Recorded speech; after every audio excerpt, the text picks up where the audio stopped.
where you're not really getting paid. You're just there to get the experience, which is very expensive, by the way. But I felt defeated. I felt like I was at my wit's end. And I had lots of books. I had lots of things in my head, but I couldn't make that stuff in retail stuff work. It just, every time I got into a trade, either I would be scared because I lost money before, I lost an account, or I would be immediately stopped out. And it was very, very discouraging. And while I didn't have a gun, I probably would have hurt myself if I had one then. I felt like I was being invited many times driving over that Key Bridge. Like I just want to whip the wheel over there and just go off the edge of it. Well, the day I was in the stop right before going across the Key Bridge, and I would go to Telco, which was a stop that didn't make a whole lot of money, but I hated going to it. I figured, well, once I service that one, I'll be going over Key Bridge, and then I'm going to do it today. I'll probably pass out on my way down. I probably won't feel anything, but nobody's going to miss me. And that's the depth of where I was. Nobody could have reached me. There was no cell phone, no text message to encourage me not to do it. And I didn't tell anybody I was going to do it. Because listen, folks, if you're going to do it, you're going to do it. People that talk about doing it, they just want someone to say, I love you, don't do that. They don't want to really hurt themselves. But that day I did. I felt empty, worthless. I looked at my history.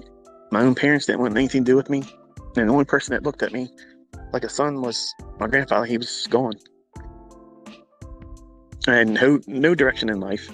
And yes, I believed in God, but that wasn't enough at the time. And I needed to feel some kind of purpose, some reason to be here, because there was no reason for me to want to be here.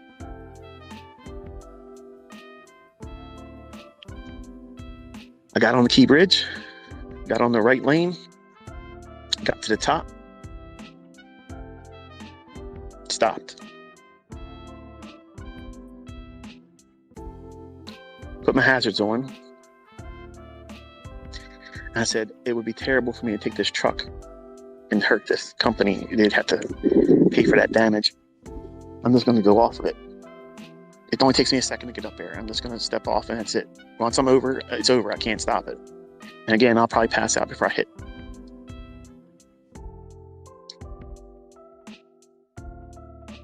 And I don't know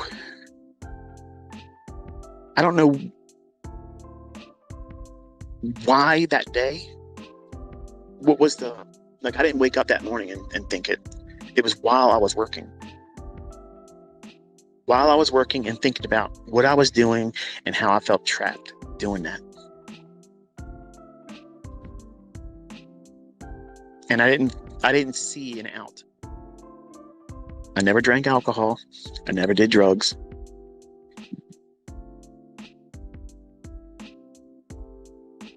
But I was not in the right state of mind that day.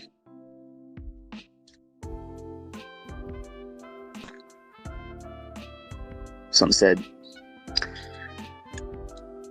go home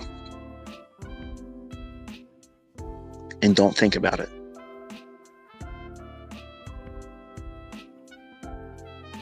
So I'm sitting there. People are beeping their horn at me, giving me the finger going by.